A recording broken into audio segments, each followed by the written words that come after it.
Cállense todos, por favor. Cuando abrió el séptimo sello, se hizo silencio en el cielo, como por media hora. Apocalipsis 8:1. Continuamos con nuestra serie bajo el eslogan Jesucristo, Cordero Vencedor, estudiando en esta oportunidad la apertura del séptimo sello de esta primera serie, que ha resultado supremamente interesante, bajo un enigma que hace parte del desarrollo de la historia de la redención, y es el enigma del silencio. El título de nuestra prédica hoy es Cállense todos, guarden silencio. El libro de Apocalipsis, hasta lo que va corrido de este estudio, es un libro supremamente activo, con muchos ruidos, con muchos sonidos, muy explosivo. Hemos escuchado trompetas, estruendos, terremotos, truenos, gritos, lamentos. Pero en primera vez en el libro de Apocalipsis se habla de algo que es propio en la historia de la redención, y es el silencio. De algo que no nos es muy propio a nosotros los seres humanos: guardar silencio y estar atentos. De algo que nosotros generalmente en términos prácticos desconocemos, y es estar callados para atender, para escuchar, para aprender. La mayoría de nosotros estamos acostumbrados a tanto bullicio, a tanto ruido, y cuando no tenemos ruido nosotros mismos lo generamos o lo producimos a través de equipos de sonido, a través de música, a través de algarabías, y hemos olvidado la importancia y la necesidad del silencio, no solamente en la historia de la redención, sino del silencio también para descansar y para reposar. Con el auge de los medios de comunicación, nosotros mantenemos conectados todo el tiempo, y los dispositivos nos suenan todo el tiempo, y pareciera que es imposible desconectarnos, o silenciarlos, o apagarlos, para guardar un poco de silencio, de quietud y de reverencia.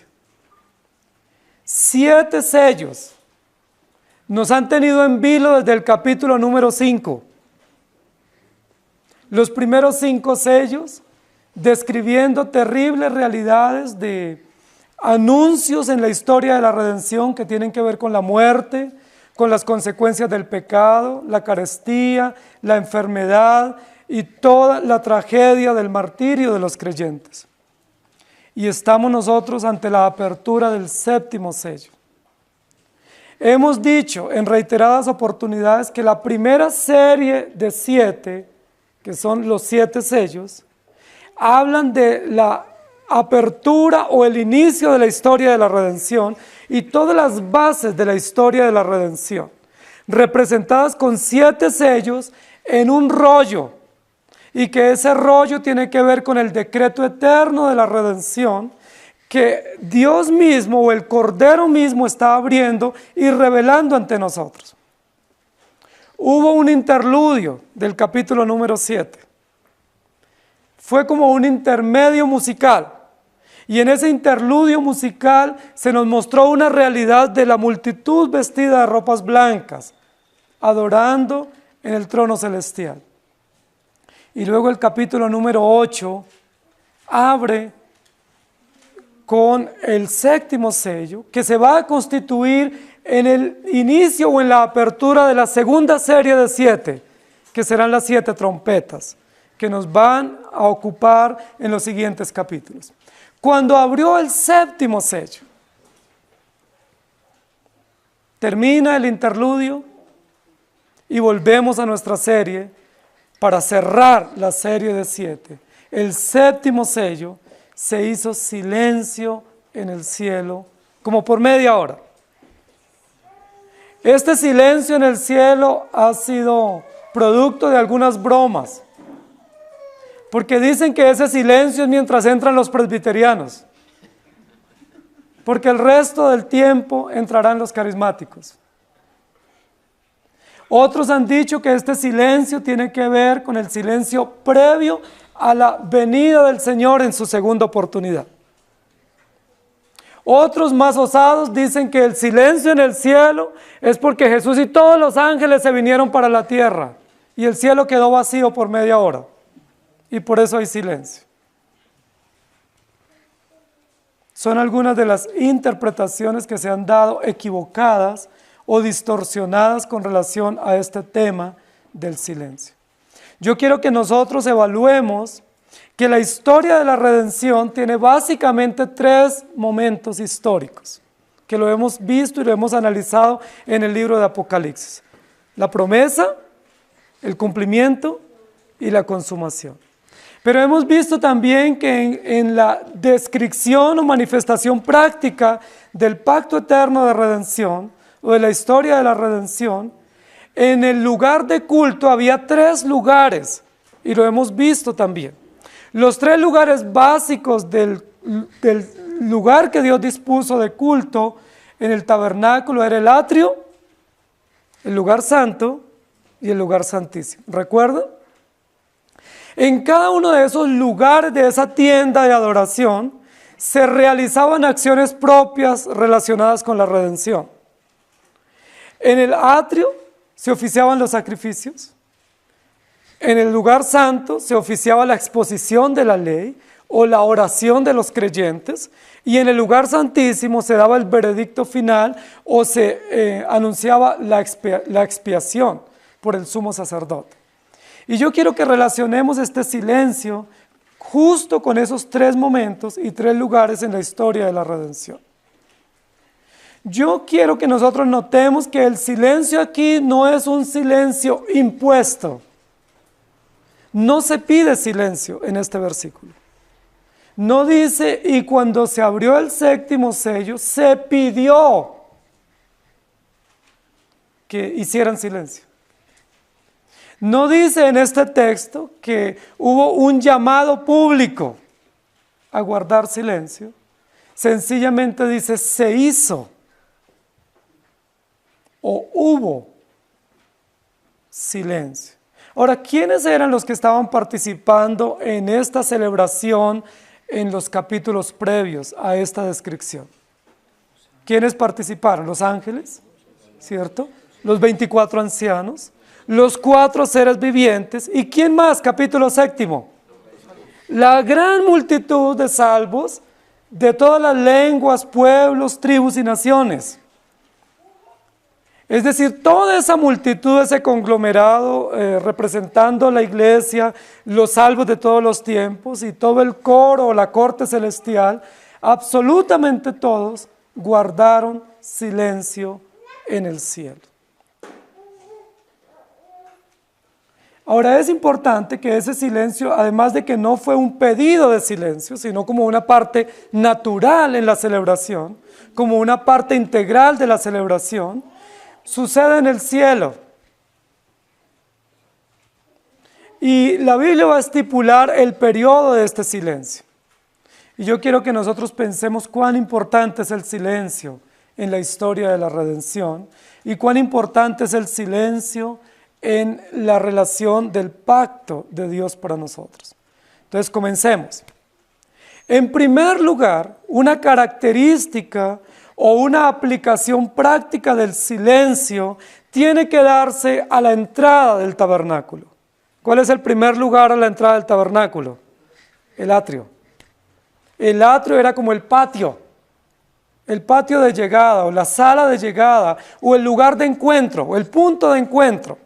Recordemos que en el atrio del tabernáculo habían básicamente 2 elementos. Estaba el lavacro, ¿cierto? Y el altar del sacrificio. En ese patio, nosotros ya lo vimos en el capítulo 5 y capítulo 6 y capítulo 7, estaba el matadero. En el atrio, cuando entraban todas las familias de los hebreos para oficiar los sacrificios, ellos venían en familia. Al atrio se permitía estar las mujeres, los niños y los extranjeros. Era un lugar público, era un patio de llegada, era un punto de encuentro, pero no era un patio embaldosado, era un patio de grama, ¿sí? Y allí se traían los corderos preparados para el sacrificio. Los corderos que habían sido seleccionados y que habían sido aprobados por los levitas para el sacrificio, cada familia traía su cordero. Era una ceremonia supremamente interesante que hacían las familias hebreas. Llegaban en familia, posiblemente tomados de la mano, juntos en familia, pero con algo muy característico en su mano o en sus brazos: un cordero de 1 año. Un cordero macho, sin defecto. No era el más gordo, no era el más flaco, sencillamente era el que fuera perfecto, el que cumpliera las características específicas. Y traían ese cordero y tenían que entregarlo en las manos de los levitas para que los levitas procedieran al acto del sacrificio. Uno de los elementos propios de esa ceremonia era el silencio.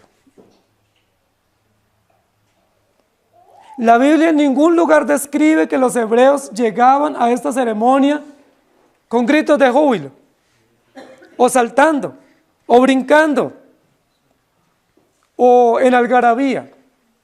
Y no es para menos. ¿A qué venían ellos al atrio del tabernáculo? A matar un animal inocente. Ellos traían un animal que no tenía la culpa de las faltas de ellos. Ellos lo habían cuidado durante 1 año y lo habían atendido y lo habían seleccionado, pero ese animal no tenía la culpa de que ellos hubieran sido inmorales, rebeldes, idólatras y desobedientes. Cuando ellos pasaban la puerta de la tienda de campaña y entraban al atrio, lo único que reinaba en ese patio de entrada era el silencio. ¿Por qué? Porque todas las familias eran conscientes que ellos debían morir en lugar de ese animal, que todos debían ser muertos, pero que había una provisión de Dios para que ellos no fueran muertos, y la provisión era un inocente e indefenso cordero que en perfecto silencio traían a ser puesto en el altar del sacrificio. No se admitía ningún tipo de algarabía, ruido. No había ningún címbalo, no había ninguna batería, no había ninguna arpa sonando, no había nada sonando. Todas las familias guardaban silencio. Pero era un silencio expectante, era un silencio de que estamos convencidos de que somos pecadores y tenemos que guardar silencio. Porque yo debería estar puesto en ese altar en este preciso momento para morir. El cuchillo debía ser puesto sobre mi cuello para ser degollado, pero no va a ser puesto sobre mi cuello, va a ser puesto sobre un cordero. Los levitas tomaban estos animales, los ataban, los degollaban y los ponían sobre el altar. Era toda una ceremonia dispuesta por Dios. ¿Qué hacían las familias mientras veían morir ese animal? Guardaban silencio, estaban expectantes. Cuando veían que se derramaba la sangre de ese cordero inocente, ¿qué pensaban las familias? Es por mi culpa. Ese animal está muriendo por mi culpa. Yo debía estar allí, pero no voy a morir, porque ese animal está muriendo en mi lugar. Ahora, ese cordero inocente, los múltiples corderos que llevaban los hebreos al atrio del tabernáculo para ser sacrificados, ¿a quién representaban? A un único y perfecto cordero, que se llama Jesucristo. Hermanos queridos, es un panorama interesante, posiblemente de media hora, en el atrio. Era un tiempo de espera mientras se sacrificaban los animales, pero no había algarabía, había perfecto silencio. Nadie decía, no, este es mi cordero, y nadie contaba historias, cómo lo había cuidado, o nadie intercambiaba los corderos. No se permitía absolutamente nada, silencio y admiración. Los levitas tomaban los animales, los degollaban, los sacerdotes recogían la sangre, tomaban la sangre para proceder al segundo y tercer lugar de este tabernáculo. Y me llama mucho la atención, porque cuando Jesucristo fue crucificado, recuerden en Getsemaní, ese día cuando Él fue crucificado, hubo dos realidades en el momento de la crucifixión. Una realidad fue de algarabía. ¿Quiénes fueron los que hicieron algarabía en el momento de la crucifixión? No fueron los discípulos de Jesús. No fueron las mujeres que acompañaban a Jesús. No fueron los discípulos y los seguidores de Jesús los que estaban en gran algarabía. Estaban en algarabía los sacerdotes, los militares y los enemigos de Jesús. ¿Y se acuerdan cómo gritaban? Crucifícale, crucifícale, crucifícale. Había un gran bullicio alrededor de la cruz, en el monte de los olivos en esa tarde. Un gran bullicio. Y todos los que corrían y iban y venían y tomaban fotos y guardaban recuerdos y gritaban, decían, crucifícale. Si eres hijo de Dios, bájate, sálvate. Pero mientras los impíos o los enemigos de Jesús hacían algarabía, ¿qué hacían los seguidores de Jesús? Silencio. Contemplaban en silencio el sacrificio de Jesús. Sacrificio anunciado por 4000 años de historia. Sacrificio esperado por 4000 años. La Biblia no registra ninguna participación de los discípulos en cuanto a comentarios. ¿Qué hicieron las mujeres junto a la cruz? Guardaron silencio. ¿Qué hicieron los discípulos junto a la cruz? Guardaron silencio. ¿Por qué tanto silencio? Porque se estaba cumpliendo las promesas. Porque por 4000 años ellos habían participado del rito sacrificial de los corderos. Y hoy, en esta tarde, estaban presenciando el cumplimiento profético. Jesucristo es nuestro sumo sacerdote. Jesucristo es nuestro sustituto. Jesucristo está puesto en el altar, en la cruz del sacrificio, muriendo en nuestro lugar. Y yo debía ser puesto allí. Hermanos queridos, esto es supremamente importante porque nos recuerda que este silencio no es un fenómeno aislado, sino que el silencio es parte de nuestra adoración. Ante la injusticia, ante la muerte, ante la realidad de nuestra culpa pecaminosa, lo único que nosotros podemos guardar es silencio. Y es interesante porque esto va en contra de lo que nuestra propia condición pecaminosa hace. Nosotros ante cualquier acusación lo primero que hacemos es defendernos. Ante cualquier realidad que no nos gusta, no nos parece o nos sentimos aludidos, lo primero que hacemos es tener argumentos. ¿Pero qué nos enseña la Biblia? ¿Cómo debiéramos actuar ante las acusaciones? ¿Cómo debiéramos actuar ante la indignación? ¿Cómo debiéramos actuar ante la incomprensión o ante el conflicto? ¿Cuál debe ser una actitud virtuosa de un creyente? Silencio. La Biblia dice que Jesús, cuando fue llevado, enmudeció y no abrió su boca. Y fue muy provocado. Recuerden que durante toda la travesía, llevándolo por todos esos senderos hasta el lugar de la crucifixión, lo provocaron mucho. No solamente con golpes, con látigos, no solamente lo humillaron, lo golpearon, sino que también con desafíos de palabras. Le decían, no eres el Hijo de Dios. Pues salva, dinos algo, contesta algo. Por lo menos díganos quién fue el que te golpeó. Y la Biblia dice que Jesús no dijo ninguna palabra porque estaba cumpliéndose específicamente un rito sacerdotal donde él mismo como sumo sacerdote era puesto en el lugar del sacrificio. Una experiencia muy indignante, demasiado injusta. Cállense todos, vean su sacrificio. Guarden silencio y contemplen que quien está muriendo en el altar del sacrificio es Jesucristo, y eso hace parte de nuestra adoración. Hermanos queridos, hoy en día la mayoría de las celebraciones de adoración son muy bulliciosas, muy ruidosas. Y la Biblia dice, si entra un indocto, no entiende nada de lo que cantamos o decimos u oramos.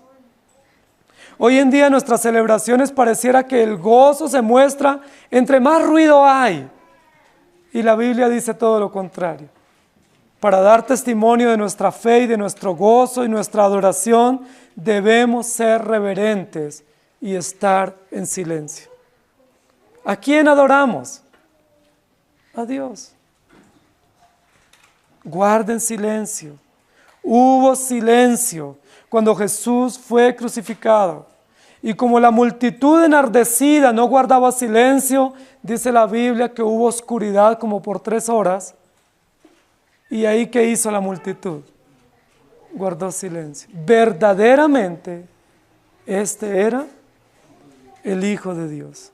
Mateo 27, 46. Cerca de la hora 9, Jesús clamó a gran voz diciendo, Eli, Eli, lama sabactani. Esto es, Dios mío, ¿por qué me has desamparado? Cuando se abrió el 7º sello, hubo silencio. En primer lugar, una razón del silencio es para ver el sacrificio. Porque ante la muerte, ante la injusticia, ante la expresión de Jesucristo como sumo sacerdote, debemos guardar silencio. No se admiten palabras, no se admiten argumentos, no se admiten intervenciones, no se admite distracción, sencillamente expectación, sencillamente agachar nuestro rostro y guardar silencio. No pronuncie palabra. Como dicen los jueces o los abogados, cualquier palabra puede ser usada en su contra. Silencio. Cállense. En segundo lugar, los sacerdotes, luego que recogían la sangre de los sacrificios de esos animales inocentes, pasaban al segundo lugar, y era el lugar santísimo, el lugar santo. En ese lugar santo se admitían algunas personas. No podían entrar las mujeres, no podían entrar los niños ni los extranjeros, pero podían entrar todos los hombres adultos, todos los representantes de las familias, todos los amos de las familias podían entrar. Y ellos entraban a una tarea o a un propósito. Ellos tenían una responsabilidad cuando entraban al lugar santo, y era escuchar la disertación de la ley y confesar sus pecados. Los hombres, los varones, los representantes de los clanes o de las familias pasaban al segundo lugar, una tienda dividida con cortinas. Recuerden que dijimos que eran cortinas y techos con pieles de animales sacrificados. Todo el contexto era redentivo. Todo el contexto de la tienda era un contexto de una tienda de expiación. Ellos daban un paso adelante, entraban a ese segundo lugar. Era un lugar pequeño, no tenía ningún tipo de lujos. Era un lugar simple. No era para ir a admirar la belleza del lugar, los colores o la riqueza. Era sencillamente un lugar para la meditación. Y los varones que entraban allá tenían que entrar en silencio. ¿Por qué en silencio? ¿Más silencio? Claro que sí. ¿A qué entraban estos hombres? A escuchar. ¿Qué iban a escuchar? Al sacerdote que iba a exponer la ley. Era un corto tiempo escuchando la ley del sacerdote, de los maestros de la ley, de los que Dios había instituido oficialmente para esa tarea. Y ellos tenían que escuchar atentamente. Y al final de la disertación de este sacerdote, los varones no podían opinar. No podían decir, no entendí, o explíqueme de nuevo, porque la enseñanza era muy clara y lo único que tenían que hacer estos varones, representantes de las familias, era confesar sus pecados y los pecados de su esposa, de sus hijos y de sus criados. Cosa maravillosa, era toda una ceremonia. No había saltos ni brincos, como algunos dicen que es la adoración verdadera. Nadie saltaba, nadie brincaba. Los que saltaban eran los cabritos, pero no eran invitados. Eran solo invitados los corderos a esta reunión. Las mujeres, los niños menores de 12 años y los extranjeros estaban afuera guardando a los varones, que estaban en profundo respeto y silencio, escuchando la palabra, escuchando la profecía. En primer lugar, Cristo como nuestro sumo sacerdote, entregando su vida por nosotros. En el segundo lugar, Cristo como nuestro profeta, exponiéndonos la ley. Cristo en el santuario, representado por el sacerdote, exponiendo la ley. Y los varones confesando sus pecados. Es muy llamativo este momento. El silencio en el culto no era un apéndice. El silencio en el culto era parte de la celebración. Por eso luego el profeta Habacuc dice: Jehová está en su santo templo, calle delante de él toda la tierra. Es Dios el que habla por su palabra. No es respeto por el auditorio.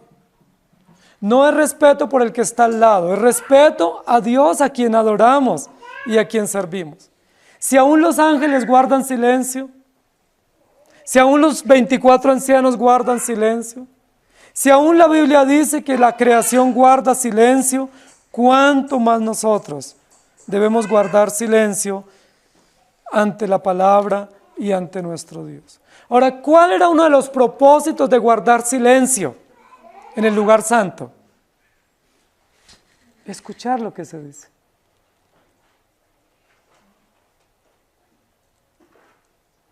Si no guardamos silencio, no escuchamos.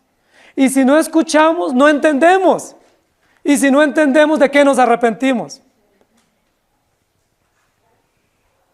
Ahora, si el varón no entendía, ¿cómo podía instruir a su esposa y a sus hijos y a sus criados? Él tenía una tarea, apenas finalizaba esa reunión, de salir a instruir durante una semana, reforzar, recordar, meditar en lo que había aprendido. Y si no ponía atención, imagínense un varón distraído o durmiendo. ¿Cómo podía salir a cumplir su función? De instruir, de repasar, de cumplir su labor profética, de proclamar lo que él había entendido, lo que había escuchado. Guardar silencio era parte de la adoración a Dios para poder escuchar su dulce voz y para poder saber qué dice la ley de Dios. Nosotros necesitamos aprender a escuchar. Es una de las grandes deficiencias que tenemos en nuestra época. No sabemos escuchar. No sabemos estar en silencio ni siquiera media hora. Porque son tantos los ruidos y hay personas que dicen que me siento solo o sola si no tengo un ruido. Nuestros hijos deben ser enseñados a guardar silencio. Nuestros hijos y nuestros jóvenes deben ser enseñados a guardar silencio. No solo en la casa, no solo mientras se descansa, sino también mientras se adora, porque hace parte de nuestra expresión de adoración. Romanos 14:11 dice: porque escrito está, vivo yo, dice el Señor, ante mí se doblará toda rodilla y toda lengua confesará a Dios. Cuando los varones en el lugar santo confesaban sus pecados, no era una algarabía. Como en algunos lugares donde dicen, vamos a orar, y pareciera que dijera, salgamos a recreo. Eran silencio, agachando la cabeza, humildemente y conscientemente reconociendo lo pecadores que somos y posiblemente atinando a decir, Señor, ten misericordia, porque somos pecadores. Señor, ayúdanos. Apocalipsis 11:13 dice, en aquella hora hubo un gran terremoto y la 10ª parte de la ciudad se derrumbó y por el terremoto murieron en número de 7,000 hombres y los demás se aterrorizaron y dieron gloria al Dios del cielo. Los varones que podían proseguir al lugar santo habían sido salvos de morir en el atrio, porque ellos debían haber muerto, pero no murieron, pudieron entrar al lugar santo. ¿Cuál debiera ser la actitud de ellos entonces? Adoración, respeto. Señor, tú no nos dejaste morir, murió un cordero en nuestro lugar. Lucas 1:11 dice, y toda la multitud del pueblo estaba afuera orando a la hora del incienso, orando, esperando. Eran momentos muy especiales de adoración. Mas el 7º día es reposo para Jehová tu Dios. No hagas en él obra alguna, tú, ni tu hijo, ni tu hija, ni tu siervo, ni tu criada, ni tu bestia, ni tu extranjero que está dentro de tus puertas.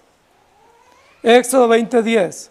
Y en Éxodo 34:21 dice, 6 días trabajarás, mas en el 7º día descansarás, aún en la arada y en la siega descansarás. ¿Para qué Dios destinó el descanso?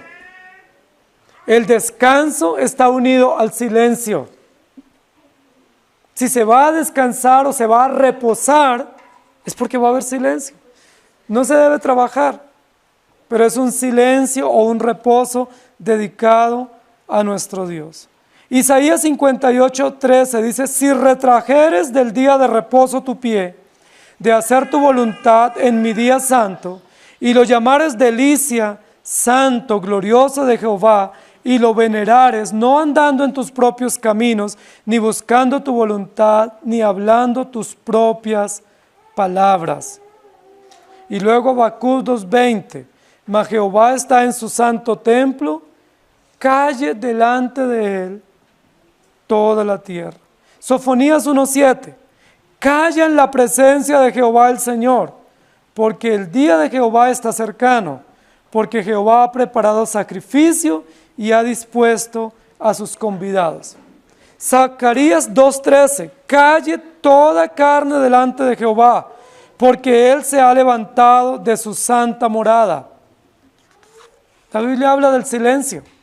Y luego en Primera de Reyes 19:12, y tras el terremoto un fuego, pero Jehová no estaba en el fuego, y tras el fuego un silbo apacible y delicado, y Jehová estaba en ese silbo apacible y delicado.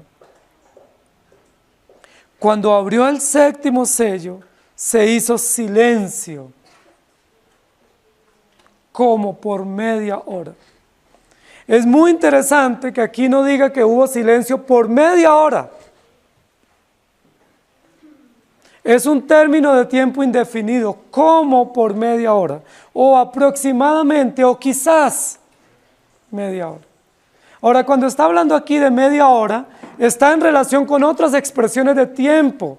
Recordemos que una de las características de Apocalipsis es hablarnos de tiempo, ¿sí?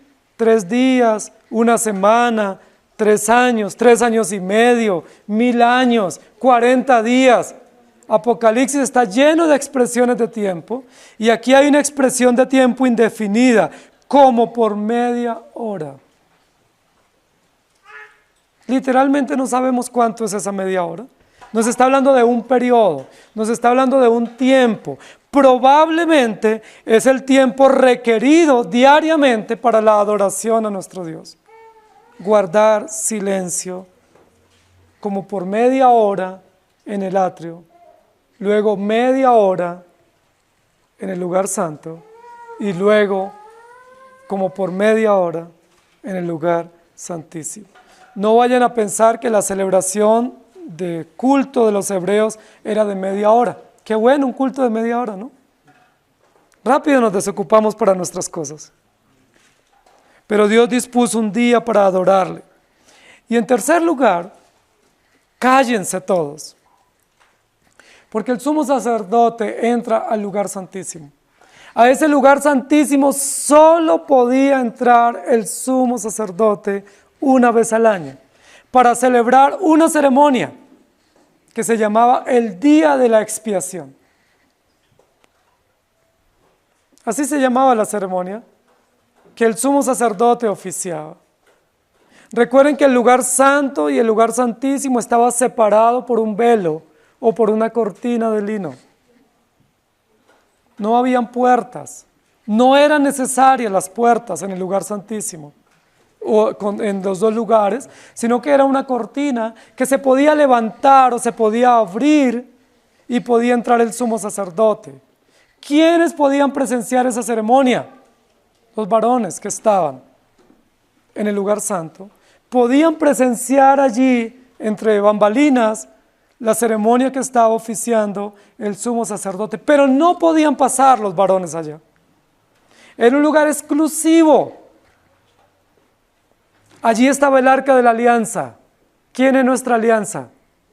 Cristo, el arca del pacto. Allí estaba el propiciatorio. Y encima del arca donde estaba el propiciatorio oficiaba el sumo sacerdote.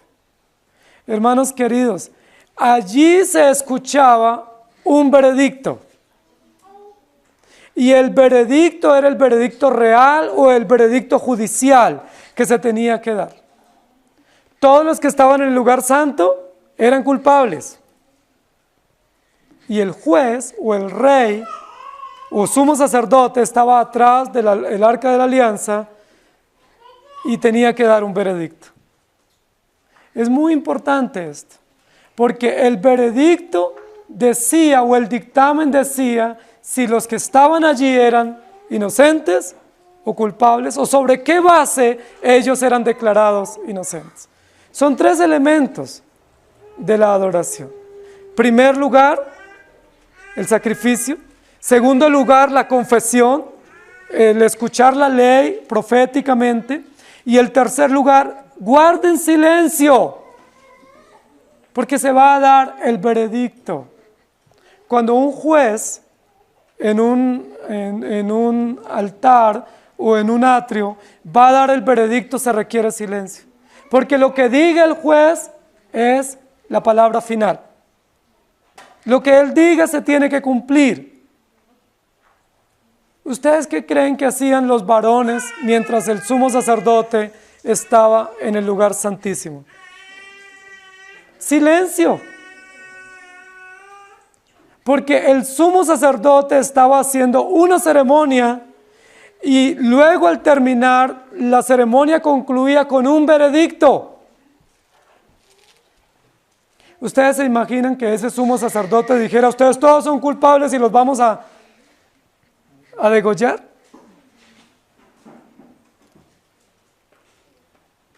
Probablemente lo que estaban todos esos varones haciendo era guardando silencio y suplicando, reconociendo que eran culpables, pero también recordando que una hora atrás ellos habían llegado con un cordero en sus brazos, que ese cordero ya lo habían matado, que ya la sangre la habían recogido, que luego habían escuchado la ley, y la lectura y la exposición de la ley en el lugar santo decía que si se traía un sustituto, ese sustituto moría en lugar de ellos y ellos eran declarados inocentes. Pero faltaba el veredicto. La apertura del séptimo sello nos expone al veredicto. Nos expone al juicio o a la acción judicial solemne delante de Dios. Hermanos queridos, siempre que hay un tribunal, se exige silencio total.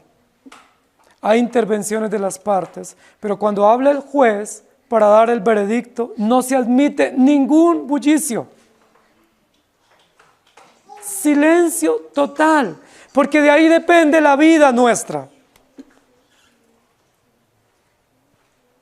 ¿Ustedes se imaginan que Dios no hubiera aprobado ese sacrificio de ese día?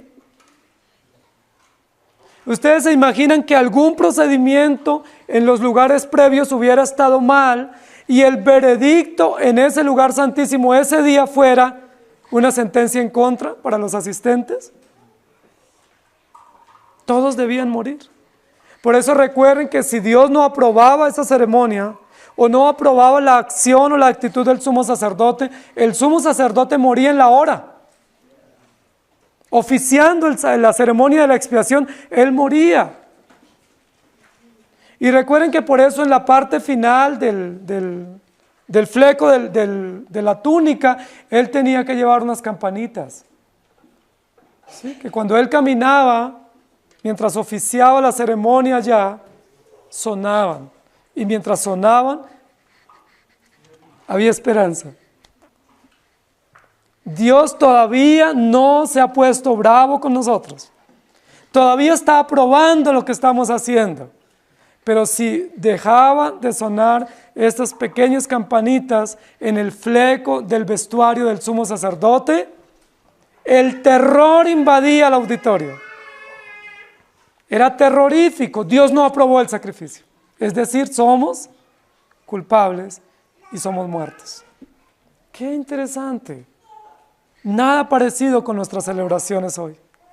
Porque las celebraciones hoy están llenas de ruido, de gritos, de brincos, de saltos. Pero no de silencio. Ni para orar, ni para escuchar la palabra, ni para confesar los pecados, ni para escuchar el veredicto. El veredicto no es el veredicto de un hombre cualquiera. El veredicto es de un sumo sacerdote que funge en esta ceremonia como un juez y que dictamina, y ese dictamen tiene implicación. Si el pueblo no se arrepintió honestamente de sus pecados, si Dios no haya adecuado sus sacrificios y sus ceremonias, ellos deben morir. Y no morirán después, morirán en el momento. ¿Recuerdan cuando Ananías y Zafira trajeron una ofrenda al Señor? Pedro y Juan no le dijeron a Ananías, bueno, vas a morir un día de estos. Dice la Biblia que cayó fulminantemente en la hora. Y como 3 horas después, llegó Zafira, campante y con el mismo discurso, y murió también. Hermanos queridos, oigan el veredicto. Guarden silencio. El veredicto del rey es que usted y yo fuimos hallados culpables. Ese es el veredicto. El veredicto es que usted y yo somos pecadores. Se abre el sello y en ese libro, en ese rollo dice que usted y yo somos pecadores y que la paga del pecado es la muerte. Lo único que nos puede invadir es el terror. Lo único que nos debe paralizar es un silencio agónico, suplicante, de que somos culpables y debemos morir. Pero junto a ese veredicto real, contundente, evidente, con pruebas, el sumo sacerdote tomaba la taza con la sangre que había recogido de los corderos que cada familia había traído y comenzaba y con un hisopo la rociaba sobre el propiciatorio. Silencio reinaba, todos aguardando. Y mientras él decía, ustedes son culpables, ustedes son malos, ustedes son pecadores, ustedes han obrado mal, son idólatras, inmorales, rociaba la sangre. Y decía, pero ese cordero y la sangre derramada de ese cordero es la que hace expiación por sus pecados. Y por la acción, por la obra, por la sustitución de ese cordero inmolado, inocente, ustedes son declarados sin culpa delante de Dios. Amén. Somos culpables. Hay pruebas en nuestra contra, evidentes, pero hay un cordero inmolado. Y por la acción simbólica, legítima de esa sangre derramada, que es puesta sobre el propiciatorio, ustedes hoy son declarados sin culpa delante de Dios. No hay ninguna condenación para los que están en Cristo Jesús, no por sus méritos, sino por la sangre de aquel que fue puesto en el altar del sacrificio. ¿Ustedes qué creen que hacía esa multitud? ¿Brincaba? ¿Saltaba? Claro, si es mi triunfo, yo salto. ¿Ustedes han visto a los deportistas cuando ganan? ¿Cómo celebran? Porque es el triunfo de ellos, son los méritos de ellos. Llegaron a la meta, lograron el triunfo, lograron la medalla, ganaron el campeonato. Y como es el triunfo por el cual han luchado y se han esforzado, es digno de celebrar. Pero cuando nosotros estamos en este veredicto, no es nuestro triunfo. Fuimos declarados sin culpa, no por nuestro mérito. No se admiten celebraciones. No se admiten júbilos nuestros, porque no hay mérito. Yo no hice nada. ¿Qué es lo único que se admite? Silencio reverente. Agache su cabeza con respeto, con silencio, con adoración, diciendo: ¡qué gracia! Porque yo debía morir. Pero Él me perdonó la vida. En 8 días me veré otra vez en una ceremonia acá para ratificar el perdón de mis pecados, para ratificar la obra preciosa de Jesucristo. Por eso cállense todos, porque es a través del sacrificio de Cristo, es a través de la obra de la ley de Cristo y es a través del veredicto final, sentencial de Cristo a favor de su pueblo. Vemos 3 momentos, 3 lugares, 3 oficios. Cristo como nuestro sumo sacerdote, Cristo como nuestro profeta proclamando la ley y Cristo como nuestro rey, juez, que dictamina. Me llama muchísimo la atención, porque cuando hablamos de silencio, muchos dicen: no, pero es que David danzaba. Sí, no solo David, todos los hebreos, pero danzaban en sus fiestas nacionales, danzaban cuando tenían triunfos políticos, triunfos militares, cuando hacían celebraciones familiares, pero no hay ni un registro en la Biblia de danza en el templo. No hay uno. Y alguien sacará un texto de los profetas donde dice que saltan como becerros de la manada. Bueno, son las cabras las que saltan. Pero en el templo nunca la Biblia admite saltos, brincos, gritos y algarabías. Porque lo único que admite es silencio reverente. ¿Por qué? Porque estamos ante Dios. Porque Dios está hablando. Porque nos está dando el diagnóstico. Y cuando nos da el diagnóstico es muy, pero muy angustiante nuestro diagnóstico. Somos pecadores. Somos malos. Pero cuando vemos la obra de Él, es muy justa su obra a favor nuestra. Es muy compasiva y muy condescendiente su intervención, de tal manera que nosotros nos regocijamos y una forma de regocijarnos es guardar silencio. Sofonías 3:17 dice: callará de amor. Yo no logro entender qué significa callar de amor. El amor de Dios, la gracia de Dios que ha sido derramada nos debe hacer callar. ¿Ustedes saben qué significa callar de amor? Es decir, hemos sido cubiertos con su gracia, con su amor que nos ha alcanzado, y lo único que podemos corresponder es silencio. ¿Qué digo? ¿Qué le digo a Dios? La Biblia dice, los fariseos piensan que por sus muchas palabrerías serán oídos. Y tenemos la oración del fariseo en la Biblia, ¿cierto?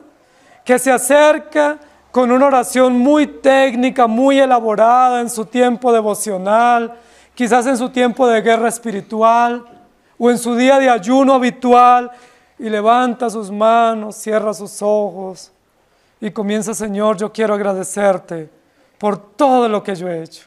Di diezmos, ayuné, me he portado bien, lo he logrado, qué buen cristiano soy. Por eso soy reformado. ¿Cómo lo hago de bien? Y el Señor le dice: hipócrita, piensa que por sus palabrerías, que por sus obras será justificado. De cierto, ya tiene su recompensa. Pero el otro, humilde, cerca, miserable, no es capaz de levantar su cabeza. Dice la Biblia que inclina su rostro y no tiene sino una corta frase para decir. No es una oración kilométrica, no son horas y horas de súplica, es solo una corta frase que él puede decir con su rostro inclinado y con un corazón contrito. Y esa corta frase es: Señor, sé propicio a mi pecador. O como dijeran otros hombres en la Escritura: Señor, ten misericordia de mí. Por eso cállense delante de Dios. Si usted va a orar, que sea para suplicar misericordia, no para sacar su lista de pedidos o no para mostrar sus logros. Si usted va a compartir, guarde silencio, deje que Dios hable, escuche su voz. Si usted quiere aprender, escuche. Por eso la Biblia habla en la carta a los Corintios a las y en Timoteo a las mujeres que guarden silencio, pero no era tarea solo de las mujeres. No solo las mujeres debían guardar silencio en la congregación. Nosotros los varones debemos ser ejemplo de silencio. Porque nosotros somos los sacerdotes que escuchamos para ir a repetir e instruir. Nuestros hijos deben ser ejemplo. Las mujeres se quedan en el atrio guardando silencio, porque es posible que su esposo no salga vivo de allá. Es posible que si el sumo sacerdote muere, usted y sus hijos que están afuera también tengan que morir. Silencio. Escuchemos, atendamos. 3 momentos, 3 realidades, 3 oficios, una vida entera de adoración, en silencio y respeto ante nuestro Dios. Amén. Cuando abrió el 7º sello, se hizo silencio en el cielo. Silencio para ver su sacrificio.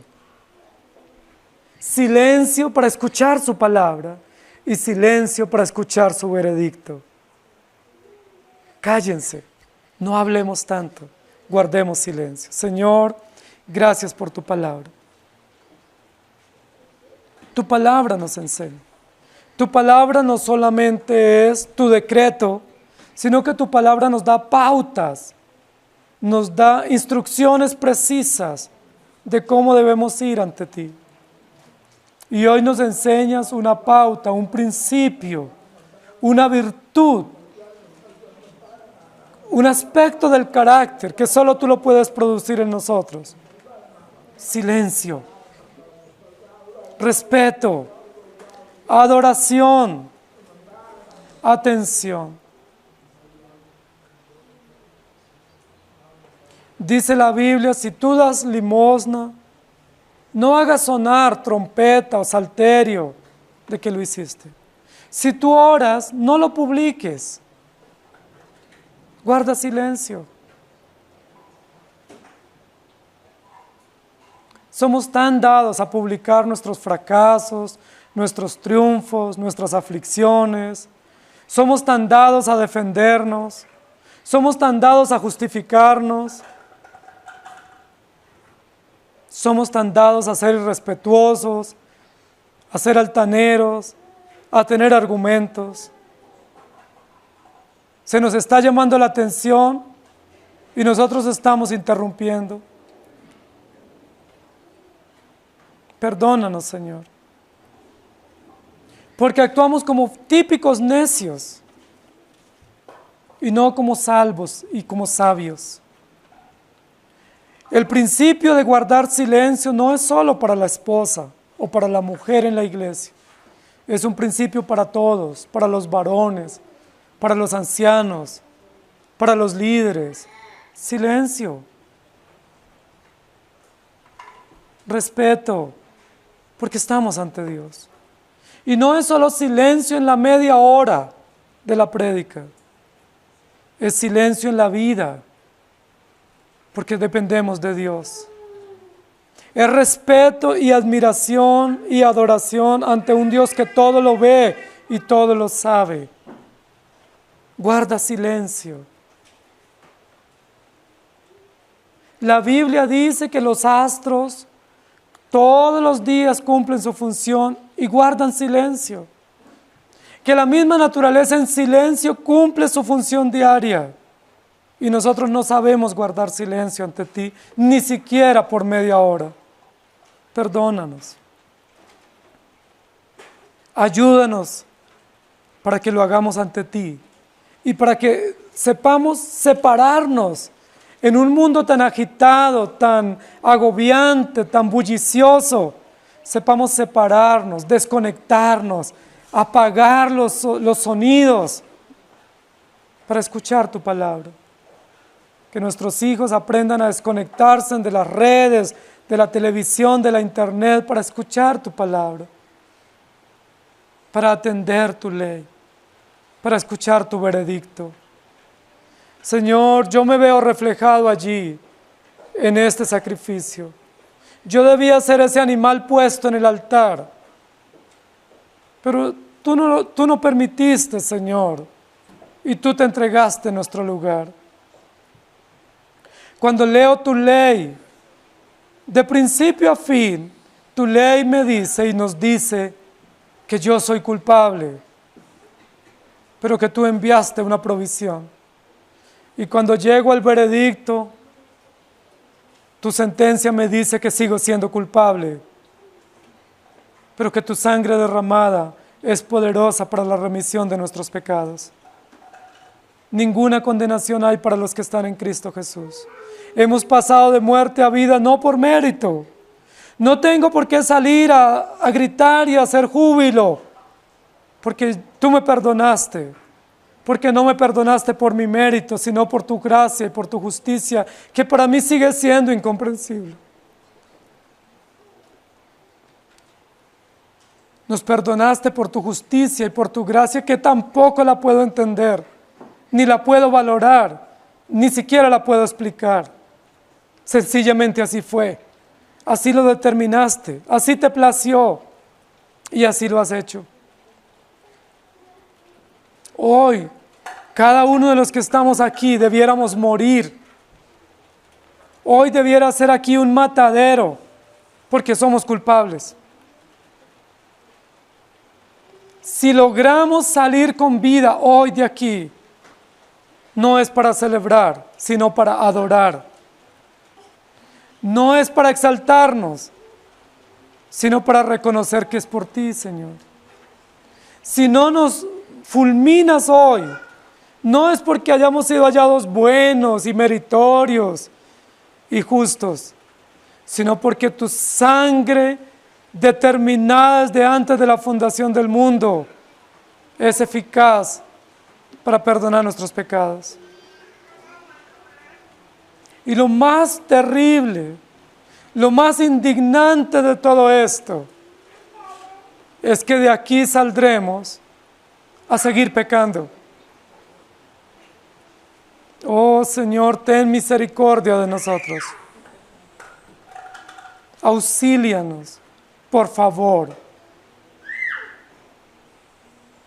Ayúdanos a entender tu ira y tu justicia y arráncanos del pecado. Arranca el pecado de nuestro corazón y haznos amar tu ley y caminar en ella para tu propia gloria y para el perfecto y eficaz cumplimiento y consumación de la historia de la redención que de principio a fin te pertenece a ti.